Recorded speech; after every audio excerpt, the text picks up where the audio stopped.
قد أفلح المؤمنون الذين هم في صلاتهم خاشعون الله تعالى বলেন قد أفلح المؤمنون মুমিনরাই বিজয়ী মুমিনরাই সফলকাম الذين هم في صلاتهم خاشعون যারা নাকি নামাজকে পড়েতে খুশু এবং খুশুর সহিত নীরব স্তম্ভ ভাবে যারা নামাজ আদায় করে নামাজে দাঁড়ানোর পরে দুনিয়াবি কথা চিন্তা করে না, পারিবারিক কথা, তারা দোকানের হিসাবের কথা, এই সমস্ত সামাজিক পারিবারিক রাজনৈতিক কোনো কথা নামাজে দাঁড়ানোর পরে চিন্তা করে না। চিন্তা যদি আসে চিন্তা থেকে মুক্ত হয়ে আবারও নামাজের মধ্যে খুশু এবং খুশুর মধ্যে মনোযোগ হয়, মনোনিবেশন হয়ে যায়। এইভাবে যারা নামাজ আদায় করে আল্লাহ রাব্বুল আলামিন এইভাবে 10টি আয়াতের মধ্যে এই মুমিনদের গুণগুলা বর্ণনা করে আল্লাহ তাআলা বলেন আল্লাযীনা ইয়ারসুনাল ফিরদাউস হুম ফিহা খালিদুন। আল্লাযীনা ইয়ারসুনাল ফিরদাউস যারা নাকি ওই সমস্ত কাজগুলা করেছে তাদের জন্য জান্নাতুল ফিরদাউস তাদের জন্য অবধারিত। তারা জান্নাতুল ফিরদাউস সবচেয়ে বড় জান্নাতের মধ্যে তারা যাবে। এখানে আরো 9টা প্রকার হয়ে গেছে, সেগুলো আমাদেরকে মানতে হবে। শুধু নামাজ নয়, নামাজের সাথে বলা হয়েছে যেমন আল্লাযীনা হুম ফি সালাতিহিম খাশিউন যারা নাকি মনোযোগ সহকারে নামাজ আদায় করলো খুশু এবং খুশুর সহিত। ওয়াল্লাযীনা হুম আনিল লাগwi মুরিদুন যারা অনর্থক কথাবার্তা থেকে বিরত থাকে, বেকার বেহুদা কথাবার্তা বলবে না। ওয়াল্লাযীনা হুম আনিল লাগwi মুরিদুন ওয়াল্লাযীনা হুম লিযাকাতি ফাইলুন যাদের উপরে যাকাত ফরজ হয়েছে যাকাত দিবেন। والذين هم لفروجهم والذين هم عن اللغو معرضون والذين هم للزكاة فاعلون إلا على أزواجهم أو ما ملكت أيمانهم فإنهم غير ملومين যারা নিজের স্ত্রী ব্যতীত অন্য কোনো নারীর সাথে পরকীয়া করবে না, তারা যৌনাঙ্গের সাথে স্পর্শ করবে না, এমন খারাপ কাজ জিনা যারা করবে না, এই সমস্ত অশ্লীলতা খারাপ আর মন্দ কাজ থেকে জিনা থেকে যারা বিরত থাকবে। আল্লাহ আরো অনেকগুলা বলা হয়েছে। এই 10টি প্রকার বলার পরে আল্লাহ তাআলা বলেন আল্লাযীনা ইয়ারসুনাল ফিরদাউস যারা এই সমস্ত কাজ থেকে বিরত থাকবে তারাই সফল কাম, তারাই বিজয়ী, তারা যাবে জান্নাতুল ফিরদাউসের মধ্যে। আমরা তো সবাই চাই জান্নাতে যাইতে, কিন্তু জান্নাতে যাইতে গেলে কিছু কাজ করতে হবে, কিছু কাজ থেকে আমরা বিরত থাকতে হবে। অর্থাৎ সাদা কথা হলো গুনার কাজ থেকে বাঁচা আর সওয়াবের কাজ করা, সহজ এবং সরল পথে চলা, এর মাধ্যমে কিন্তু জান্নাত পাওয়া যায়। এই রাস্তা সেটা কি? সেটা হলো ইহদিনাস সিরাতাল মুস্তাকিম, সিরাতে মুস্তাকিমের রাস্তা, জান্নাতের রাস্তা। সিরাতাল লাযিনা আন'আমতা আলাইহিম যে রাস্তায় ছিল নিয়ামতকারীরা। কারা নিয়ামতকারী? তারা হলো মিনান নাবিয়িন, তারা হলো নবীগণ, ওয়াস সিদ্দিকিন তারা হলো সত্যবাদীগণ, ওয়াস শুহাদাই তারা হলো শহীদগণ, ওয়াস সালিহিন তারা হলো আমলে সালেহ করনেওয়ালাগণ। ওই সমস্ত মানুষই ছিল ইহদিনাস সিরাতাল মুস্তাকিম, সিরাতে মুস্তাকিমের রাস্তার উপরে। আর ওই রাস্তায় যারা চলবে তাদের জন্য আল্লাহ তাআলা বলেন জান্নাতুল ফিরদাউস তাদের জন্য অবধারিত। আমরা সবাই জান্নাতে যেতে চাই, তাহলে প্রথম কাজ হচ্ছে কি? নামাজ পড়া। এই নামাজ সম্পর্কে আমার আল্লাহর রাসূল একটি হাদিস, সহিহ হাদিসের মধ্যে আল্লাহর রাসূল বলেন أول ما يحاسب به العبد يوم القيامة الصلاة। وأمر أمتنا তোমরা জেনে রাখো কিয়ামতের ময়দানে আমল সম্পর্কে যখন সর্বপ্রথম বান্দাদেরকে জিজ্ঞাসা করা হবে, বিচার করা হবে, ওই বিচারটা জিজ্ঞাসাবাদটাই হবে ইউহাসাবু বিহিল আবদু ইয়াউমাল কিয়ামাতিস সালাহ। কিয়ামতের ময়দানে সর্বপ্রথম বিচারই হবে নামাজের বিচার। তাহলে নামাজটা সঠিক, তার জন্য জান্নাতে যাওয়া একেবারে সহজ। যে প্রথম প্রশ্নের উত্তর দিতে পারে না, দ্বিতীয় প্রশ্নের উত্তর কিভাবে দিবে? এই জন্য আমলের যে বান্দার কাছে যে হিসাব নেওয়া হবে সর্বপ্রথম কিয়ামতের ময়দানে, সেটা হচ্ছে নামাজ। অনেকে বলেন সর্বপ্রথম যদি নামাজে হিসাব নেওয়া হয় তাহলে তার মান রাব্বুকা মা দীনুকা মান হাযার রাজুলু বুইতা ফীকুম, এই প্রশ্নগুলো কোন সময়? হ্যাঁ, এগুলা কিয়ামতের ময়দানে নয়, এগুলা তো খবরে আলমে বরজখের মধ্যে, এগুলা ইমানের, তার ইমান ইসলাম সম্পর্কে এখানে তার সত্তা সম্পর্কে, আল্লাহ সম্পর্কে জিজ্ঞাসা করা হবে। এই প্রশ্নের উত্তর দিতে পারলে আপনি ইমানদার। কারণ ইমানদার হলে পরে নামাজ, যদি হে মুসলমান না হয়, ইমানদার না হয়, তাহলে নামাজ কিভাবে পড়বে? নামাজ তো তখন পড়বে যখন ইমান আনবে। মনে করুন একজন মানুষ আজকে জুমার সময় সে ইমান আনলো, ইসলাম গ্রহণ করলো, তার জন্য নামাজের পূর্বে যদি সে ইমান আনে, সাথে সাথে তার উপরে জুমার নামাজ ফরজ, অথবা জুমার পরে ইমান আনলো, সাথে সাথে তার উপরে আসরের নামাজ ফরজ। সর্বপ্রথম একজন মুমিন মুসলমানের যে আমল দ্বীন ও ইসলামের গণ্ডির মধ্যে প্রবেশ করার পরে সেটাই হচ্ছে নামাজ। এই জন্য প্রথমে খবরের মধ্যে বান্দার দ্বীন ইসলাম সম্পর্কে জিজ্ঞাসা করা হবে, সে সত্যিকারের মুসলমান কিনা, নবীর উম্মত কিনা। সেটা জিজ্ঞাসার পরে যখন তার আনসারগুলা সঠিক হবে, এক সময় যখন কিয়ামতের ময়দান কায়েম হয়ে যাবে, তখন বান্দার হিসাব নেওয়া হবে সর্বপ্রথম নামাজের হিসাব। এখন আমাদেরকে নামাজ পড়তে হবে। এই নামাজ সেটা কি? এই নামাজ সম্পর্কে আল্লাহ তাআলা কোরআন কারীমের মধ্যে অসংখ্য গণিতবার বলেছেন, আর বলেছেন নামাজ কায়েম করার জন্য। এখন নামাজ কায়েম সেটা কি? আমি যদি বলি আমি ৮০-৮২টা আয়াত বলতে পারবো, সময় লাগবে ২-৩ ঘন্টা, বলা কোনো অসম্ভব কোনো কিছু নয়। যেহেতু আবিষ্কার আমি বলতে পারবো। আল্লাহ তাআলা ধারাবাহিক আয়াতের মধ্যে বারবার বলেন, ওয়া আকিমুস সালাতা ওয়া আতুজ যাকাতা ওয়ারকাউ মা'আর রাকিঈন। তোমরা নামাজ পড়ো, নামাজ কায়েম করো, রুকু এবং সিজদা করো। ওয়া আকিমুস সালাতা ওয়া আতুজ যাকাতা ওয়া মা তুকদ্দিমু লিআনফুসিকুম। আবারও নামাজ পড়ার জন্য, নামাজকে পড়া না কায়েম করার জন্য, আবারও যাকাত দেওয়ার জন্য। যেখানে নামাজের কথা বলেছেন সেখানে আবার যাকাতের কথা বলেছেন। এখানে একটা কারণ আছে, কারণ নামাজ পড়াটা সহজ, সেখানে কিছু দিতে হয় না, কিছু শ্রম দিতে হয়, রুকু সিজদা অঙ্গ প্রত্যঙ্গগুলা লড়াইতে হয়, কোনো অন্য কিছু টাকা পয়সা অর্থ সম্পদ ব্যয় হয় না। কিন্তু এই নামাজটা কার জন্য পড়তেছেন? এই জন্য পড়তেছেন, এই জন্য তার গুরুত্বের জন্য। নামাজের পাশাপাশি আমার আল্লাহ বলেন, ওয়া আকিমুস সালাহ ওয়া আতুজ যাকাত। নামাজ পড়ো, যাকাত দাও, নামাজ পড়ো, যাকাত দাও। অর্থাৎ তুমি যদি ধন সম্পদওয়ালা হও, তোমার উপরে যাকাত করে দেওয়া যায়, তাহলে তুমি যাকাত দাও। যাকাত যদি দাও, তাহলে বোঝা যাবে তোমার ঈমান কতটুকু মজবুত। কারণ যাকাত দেওয়া হচ্ছে টাকা, ধন সম্পদ, সোনা, স্বর্ণ, মুদ্রা, এগুলা দিতে অনেক কষ্ট লাগে। এগুলা যদি কোনো মানুষ তার আত্মা দিল বড় থাকে, তাহলে সে দিবে যাকাত গুলা। আর যদি তার ঈমান মজবুত না থাকে, আল্লাহকে প্রকৃতভাবে ভয় না করে, তাহলে যাকাত দিবে না। আর প্রতিটা এলাকায় এখন যাকাত দেওয়ার সামর্থ্যবান মানুষ আছে, মানুষেরা আসলে যাকাত দেয় না। যাকাত যদি দিত, তাহলে এলাকার মধ্যে আর কোনো গরিব ব্যক্তি থাকতো না। বাচ্চারা কথা কয় না কোনার। যেমন মনে করুন, মানুষ যাকাত দিতে গিয়া, কেউ দিতে গিয়া ভুল জায়গায় দেয়, আনিয়া দেখার কাছে ইমাম সাহেবের কাছে, হুজুর আপনারা যাকাত দিলাম। হ্যাঁ, ইমাম সাহেব দিতে পারেন, কিন্তু আমার দৃষ্টিতে আমার কেউ দিলে আমি নিতাম না, আমি ফিতরাও নেই না, আমিও গরিব মানুষ, কেন যাকাত নিতে না? ইমাম সাহেব আমি ইমাম মানছেন, সর্দার মানছেন।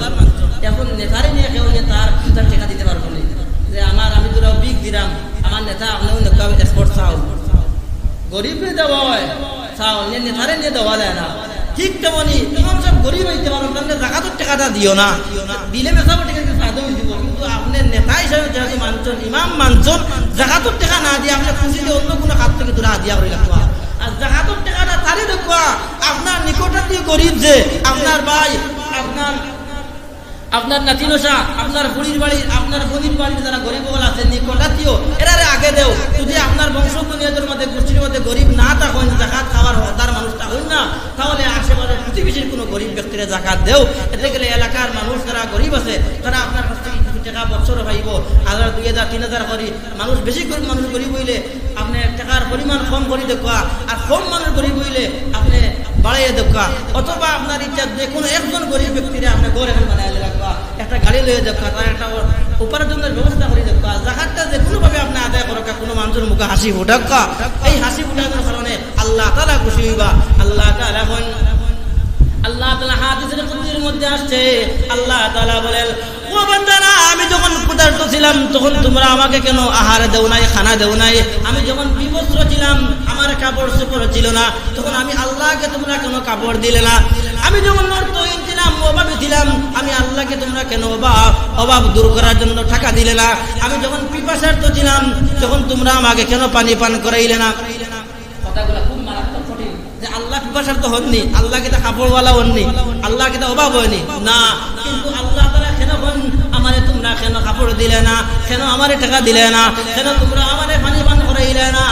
ও বুদ্ধি চাইতেছেন আমার মজলুম মুমিন মুসলমানেরা যখন অভাবে পড়ে যায়, যখন পিপাসার্থ হয়ে যায়, যখন সে অভাবের মধ্যে পড়ে যায়, যখন তার ঘরে খানা থাকে না, আহার থাকে না, তখন আফসোস করে আমি আল্লাহর দরবারে একা একা কাঁদে আর বলে, আল্লাহ তুমি আমাদেরকে খানা দাও, আমাদের কাপড় দেওয়ার ব্যবস্থা করে দাও, আমার পানির ব্যবস্থা করে দাও, আমার রুটির ব্যবস্থা করে দাও। তখন আমি আল্লাহর কাছে সে কাঁদে, আমি আল্লাহ রাব্বুল আলামিন সরাসরি আমার এই মজলুম বান্দাকে আমি হাত দিয়ে আমি দান করি না।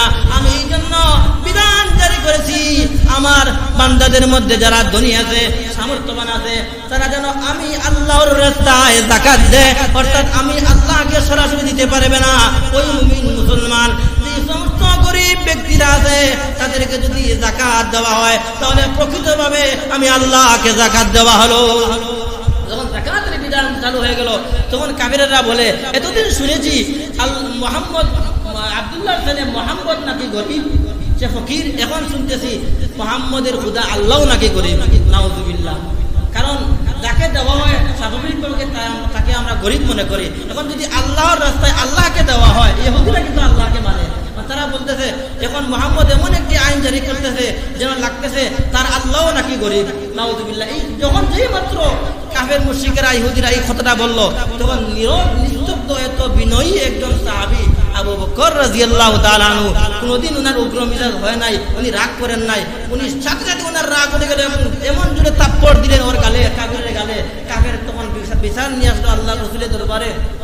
রাসূল বলেন, আমার মনে হয় এই থাপ্পড়টা আমার আবু বকর দিছে না, এটা উমর দিছে। কারণ থাপ্পড় মারা, খল্লা আলাদা করা, তরবারি ব্যবহার করা এটা উমরের কাজ, উমরই দিছে মনে হয়, তুমি মানুষ চিন্তা করছো। এই কাফের ব্যক্তি বলে, না আল্লাহ রাসূল আপনার আদালতে বিচার দিলাম, আজকের থাপ্পড়টাই কিন্তু আপনার আবু বকরই দিছে। পরে যখন বিচার কার্য শুরু হয়ে গেল, খবর নিয়ে দেখা যায় সত্যিকারেই কিন্তু আবু বকর দিতেন। এখন আবু বকরের বিচার হবে। এখন ওই ব্যক্তি বলতেছে যে আমাকে থাপ্পড় দিছে, কিন্তু কি কারণে দিয়েছে সাক্ষী নাই। এই সাক্ষী দেওয়ার জন্য সেখানে কোনো সাক্ষী ছিল না, আবু বকরের বিচার হবে। আল্লাহর রাসূল ইসলামী আদালতের মধ্যে বিচার করবেন। বিচারের সময় যখন কোনো সাক্ষী নাই, হঠাৎ আল্লাহর রাসূল শুনেন জিবরাইল আলাইহিস সালাম আসার ঘন্টা বেজে গেল। জিবরাইল আলাইহিস সালাম আল্লাহর পক্ষ থেকে ওহী নাযিল হলো, আল্লাহর রাসূল শুনলেন। আল্লাহ রাব্বুল আলামিন জিবরাইলের মাধ্যমে পাঠিয়ে দিলেন সাক্ষীটা। আল্লাহ রাব্বুল আলামিন বলেন, লাকাদ সামিআল্লাহু কাওলাল্লাযীনা ক্বালু ইন্নাল্লাহা ফাকীরু ওয়া নাহনু আগনিয়া। লাকাদ নিশ্চয় ও নবী, লাকাদ সামিআল্লাহু কাওলাল্লাযীনা ক্বালু, আমি আল্লাহ শুনেছি, আমি আল্লাহ সব জায়গায় বিরাজমান, আল্লাহ সব জায়গায় সব কথা দেখেন শুনেন। সামিউন বাসীর আলা কুল্লি শাইইন কাদির, সব শুনেন সব দেখেন। ওই জায়গায় আল্লাহ তাআলা তিনি বলতেছেন, নিজেই সাক্ষী দিয়ে বলেন আমি শুনেছি। ওই কাফের ব্যক্তি বলেছে সামিআল্লাহু কাওলাল্লাযীনা ক্বালু, যে আল্লাহ তাআলা নাকি ক্বালু ইন্নাল্লাহা ফাকীরু ওয়া নাহনু আগনিয়া, আল্লাহ নাকি গরিব, ওয়া নাহনু আগনিয়া, আর আমরা ধনী।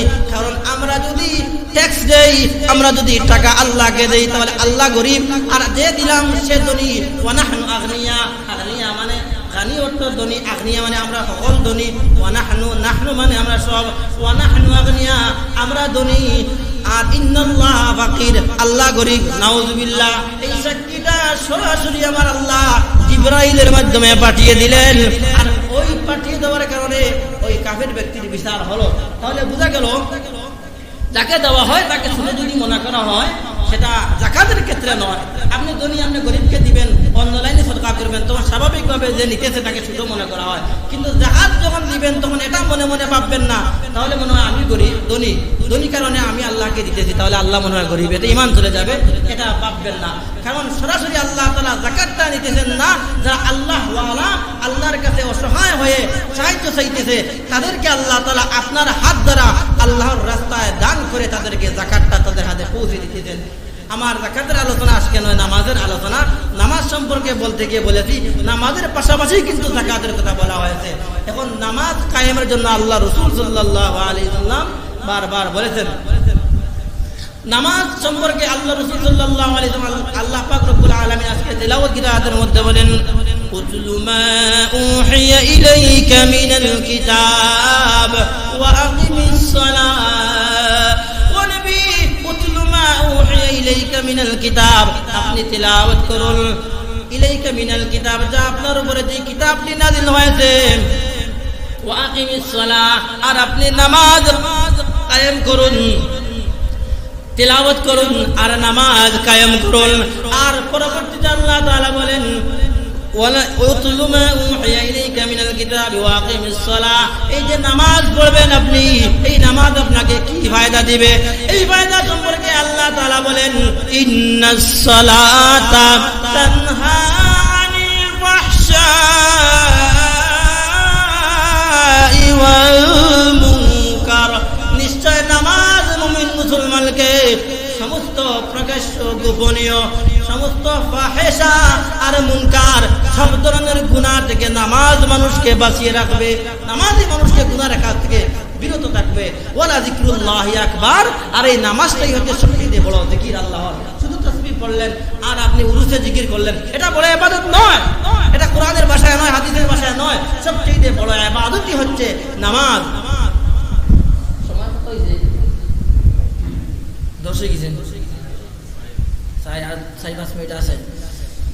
নামাজের গুরুত্ব দেখলে আল্লাহ রাসূল সাল্লাল্লাহু আলাইহি ওয়াসাল্লাম আল্লাহ আরো বলেন যে লা সালাতা লিমান লা দীনা লাহু, যার মধ্যে নামাজ নাই, লা দীনা লাহু, তার মধ্যে দিন নাই, যার মধ্যে দিন নাই তার মধ্যে নামাজ নাই, যার মধ্যে নামাজ নাই তার মধ্যে দিনদারি নাই। অনেকে বলেন হুজুর নামাজ না পড়লে কি হইল, আমার ঈমান ওলা শক্ত, আমি খুব শক্ত ইমানদার, আমি যাকাত দেই, আমি দান সদকা করি, গরিব মিসকিনকে খাওয়াই, কিন্তু নামাজটা না পড়লে কি হইল, ইবাদত আমার ঠিক আছে। আমরা তো কইমু আপনার ঈমানও নাই, আল্লাহ রাসূল কইলেন লা সালাতা লিমান লা দীনা লাহু, যার নামাজ নাই তার দিন নাই, আপনার দিনদারি নাই, ঈমানও নাই, আপনার দিনদারি কইতে গেল, আপনি বালা কাম করে লাভ আছে। এটা কাবির মুশরিকে অনেক যাকাত দেন, বিভিন্ন দেশে তার অর্থ থেকে অনেক দেশে সাহায্য করে, এর মাঝে কিন্তু তার এখন ইমানদার হয়ে গেছে। আল্লাহ রাসূল কইলেন শুধু দান সদকা করলে হইতো না, আর বালা কাম করলে হইতো না, দোয়া করলে হইতো না, এর পূর্ব শর্ত হইল নামাজ। নামাজের পরে আয়াতুল কুরসি বলো, নামাজের পরে কত তাসবিহ আছে, এটা সব আমলগুলা নামাজের পরে, ওই যে তাসবিহগুলা হিসাব বলে বাতাইয়া দেন, এতবার এতবার বিভিন্ন সবক দেন, এই সবকর লগে বড় সবক কিনা দেন, এই তাসবিহটা হইল গিয়া নামাজের পরে, এটা মাগরিবের পরে, ওটা ফজরের পরে, এইভাবে তাসবিহ বাতাইয়া দেন। কোনো তাসবিহ না যে নামাজ ছাড়া, নামাজ ছাড়া কোনো তাসবিহ নাই, পূর্ব শর্ত লাগে নামাজ। এই জন্য মুমিন মুসলমান আমাদের জন্য আমাদের প্রথম পরিচয় মুসলমান হিসেবে দেওয়ার জন্য প্রথম পরিচয় হচ্ছে নামাজ। এই নামাজ এমন একটি নামাজ, আল্লাহর রাসূল সাল্লাল্লাহু আলাইহি ওয়াসাল্লাম যখন রোগা আক্রান্ত বেমার, আল্লাহর রাসূল সাল্লাল্লাহু আলাইহি ওয়াসাল্লাম সিটের মধ্যে কাতরাইতেছেন। আল্লাহর রাসূলের শেষ সময়ে, জীবনের শেষ সময়ে মদিনা শরীফের পাশে হুজরা শরীফ, আল্লাহর রাসূলের হুজরা শরীফের মধ্যে আল্লাহর রাসূল বিছানার মধ্যে পড়ল। ওই সময় এসা রক্ত হয়ে গেল। আল্লাহর রাসূলের অপেক্ষা করতে করতে, যেহেতু আল্লাহর রাসূল ইমামতি করেন, আর রাসূল যেখানে বিদ্যমান, রাসূল ব্যতীত কারো ইমামতি করার সাহস নেই, কারণ ইমামতির জন্য ওই ব্যক্তি যোগ্য ওই মজলিসে যে সবচেয়ে বেশি সুন্দর কিরাত সহি শুদ্ধভাবে পড়তে পারে এবং নামাজের মাসলা মাসাইল জানে, তাকে কিন্তু ইমামতিতে দিতে হবে। এই জন্য দেখবেন ইমাম সাহেব না থাকলে আপনারা বাছাই করবেন যে একটু সুন্দর তিলাওয়াত করতে পারবে তার আগে দিবেন, এটা মাসলা। আর ইমাম রাখার সময়ও, ইমাম যে রাখতাম আমরা অনেকে মনে করি এই হুজুর বড় আসুননি, উষা উঠে আসুননি, দাড়ি লম্বা আসেনি, হুজুরে পালা তাবিজ করতে পারেননি, হুজুরের কথা ঠিক আসেনি, ওইলে মেসাব রাখুন ভুল, এইগুলো কথাগুলা, এই কথাগুলা ভুল। ইমামতির আমরা ইমামতির প্রশিক্ষণ ট্রেনিং দিছি, ইমামতির লোকে সর্বপ্রথম শর্ত হইল গিয়া সহিহ শুদ্ধ তেলাওয়াত, দ্বিতীয় শর্ত দেন নামাজের মাসলা মাসাইল সুন্দরভাবে জানুন, এই ইমামতির হকদার। পাশাপাশি যে আপনারা যেগুলো চান এগুলো তাহলে আলহামদুলিল্লাহ। নামাজের সময় আমরা ওয়াজের সময় শেষ হয়ে যায় গিয়া আল্লাহ রাসূলের ঘটনাটা, আল্লাহ রাসূলের শেষ সময় তখন বিছানার মধ্যে পড়লো, সাহাবায়ে কেরাম বলে অপেক্ষা করেন, আল্লাহর রাসূল এসে নামাজ পড়াইবেন, অপেক্ষা করতে করতে তখন নেশা রক্ত চলে যায়। আবু বকর রাদিয়াল্লাহু তাআলা বলেন আল্লাহর রাসূল মনে হয় বেশি অসুস্থ, ওনাকে ডিস্টার্ব করার প্রয়োজন নেই। আল্লাহর রাসূলের অনুমতিতে আবু বকর রাদিয়াল্লাহু তাআলা এশার নামাজে ইমামতি করেন। হুজরা শরীফ থেকে দরওয়াজাটা একটু খুললেন, পর্দা সরিয়ে আল্লাহর রাসূল হযরতে ফাতিমা আর ওনার সাহাবী ওনার খাদিমের গায়ের মধ্যে হাত দিয়া, দুইজন দুই সাইডে গায়ের মধ্যে হাত দিয়া আল্লাহর রাসূল বর দিয়ে নামাজের দৃশ্যটা দেখলেন। সবাই সিজদার মধ্যে নামাজ পড়তেছে, এত সুন্দর মদিনা শরীফের দৃশ্য দেখে আল্লাহর রাসূল কাঁদতেছেন, চোখের কোণা দিয়ে পানি চলে আসলো। হযরতে আয়েশা, হযরতে ফাতেমা বলেন, ওগো আল্লাহর নবী, আজকে খুশির দিন, এত সুন্দর নামাজের একটা দৃশ্য দেখে আপনি কেন কাঁদেন? আল্লাহর রাসূল বলেন, ও আয়েশা, ফাতিমা, তোমরা শুনে রাখো, এটা আমার কোনো দুঃখের কান্না নয়। এই কান্নাটা হলো ওই কান্না যেটাকে খুশির কান্না বলা হয়। এই কান্না ওই কান্না, আমি এই নামাজ কায়েমের জন্য, নামাজ প্রতিষ্ঠা করার জন্য তায়েফের ময়দানে আমি রক্ত জড়াইছি, আমার দান শহীদ হয়েছে, অসংখ্য অগণিত যুদ্ধ করেছি, যুদ্ধ করে ইসলামের বিজয় ছিনিয়ে নিয়ে এসেছি, যার কারণে আজকে নামাজ কায়েম হয়েছে। আমার সাহাবীরা নামাজ পড়তেছে, আল্লাহ যেন এই নামাজকে কিয়ামত পর্যন্ত কায়েম এবং দায়ম রাখেন, জারি রাখেন। আল্লাহর রাসূল এই দোয়া করেন, আর মরণের শেষ সময় বলেন, আসসালাত আসসালাত আসসালাত ওয়া মা মালাকাত আইমানুকুম ওয়া আখিরু দাওয়ানা আলহামদুলিল্লাহি রাব্বিল আলামিন। সাল্লাল্লাহু আলা সাইয়্যিদিনা মাওলানা মুহাম্মদ ওয়া আলা আলিহি ওয়া আসহাবিহি ওয়া সাল্লাম। সাল্লাল্লাহু আলা সাইয়্যিদিনা মাওলানা মুহাম্মদ ওয়া আলা আলিহি الحمد لله رب العالمين والصلاة والسلام على سيد المرسلين وعلى آله وصحابه أجمعين. ربنا ظلمنا أنفسنا وإن لم تغفر لنا وترحمنا لنكونن من الخاسرين. ربنا فاغفر لنا ذنوبنا وكفر عنا سيئاتنا وتوفنا مع الأبرار. رب اجعلني مقيم الصلاة ومن ذريتي ربنا وتقبل دعاء.